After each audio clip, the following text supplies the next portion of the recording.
All right, we've been covering the death of former President FW de Klerk, and let's speak now to a journalist, Lukhanyo Calata, formerly of the SABC. He is a journalist, the son of Fort Calata and a spokesperson for the Fort Calata Foundation. Of course, Fort Calata, his father, one of the Cradock Four, and he says that FW de Klerk is taking all the secrets of the deaths of anti-apartheid fighters to his grave.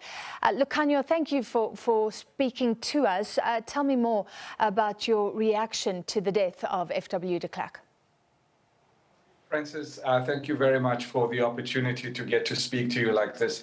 Well, the death of former President FW de Klerk is indeed sad.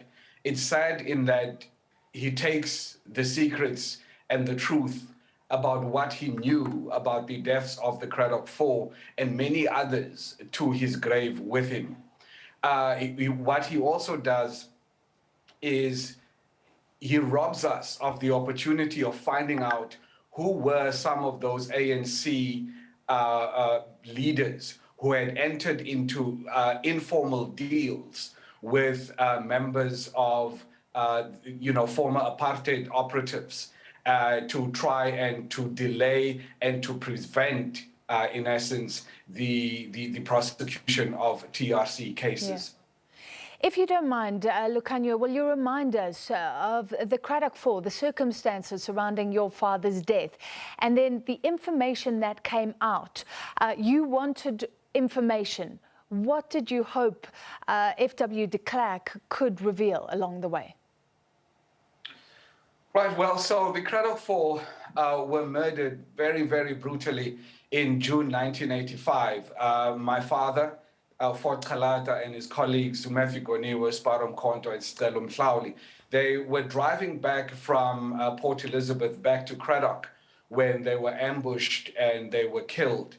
Their funeral on the 20th of July that year was one of the biggest political funerals this country's ever seen, following that of Steve Biko that had happened about 9 years before that. And de Klerk at the time was a cabinet minister that served on the State Security Council.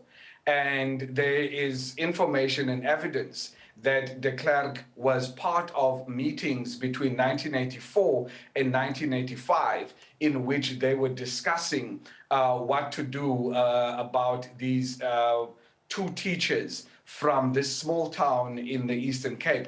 Now, remember, in January 1985, the Residents Association in Cradock achieved something that no other organization in South Africa had achieved up until that point, where they managed to successfully seize power from the apartheid government. And that is why I suppose Matthew Goniwe, Fort Calata, Sparom Konto, and Sicelo Mhlawuli had to be killed, because they had shown the rest of the country that this is what you must do for you to be able to free yourself from the apartheid government. So we wanted de Klerk to confirm what he had said in those meetings. We wanted him to tell us the truth about what his role was in the planning and in the conspiracy to murder the Cradock Four, because de Klerk did sit in on those meetings. He knew that a crime would be committed, and yet he never did anything to stop it. So as far as we're concerned, de Klerk was a murderer. So you're saying he had knowledge, he had prior knowledge that murders would be committed, and he never, ever acknowledged that at all? Yes, ma'am. Yes, and we have the evidence. We have the evidence in the form of minutes that put de Klerk as present in meetings of the State Security Council, where, for instance, on the 10th of June 1985, this was after the military signal was sent on the 7th of June for calling for the permanent removal of Matthew Goniwe, Fort Calata, and Umbulelo Goniwe. Yeah. That signal was sent to the State Security Council. That signal was then placed as an agenda item on the meeting of the 10th of June that took place at Fresnaye here in Parliament. So de Klerk, what did he say during that meeting? What did he say when they were discussing the military signal that was sent calling for the permanent removal of the Cradock 4? And this is something that we wanted from him.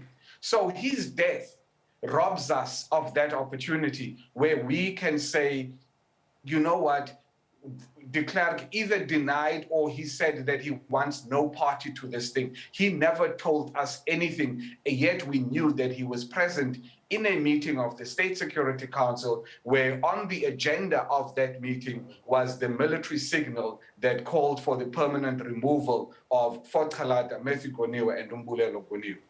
And he died with those secrets. The other thing was, earlier this year, FW de Klerk issued a statement in which he said that there were deals that former members or former leaders of the ANC had entered into with former apartheid operatives, and that those deals were to prevent the prosecution of TRC cases. Now de Klerk is dead. Yeah.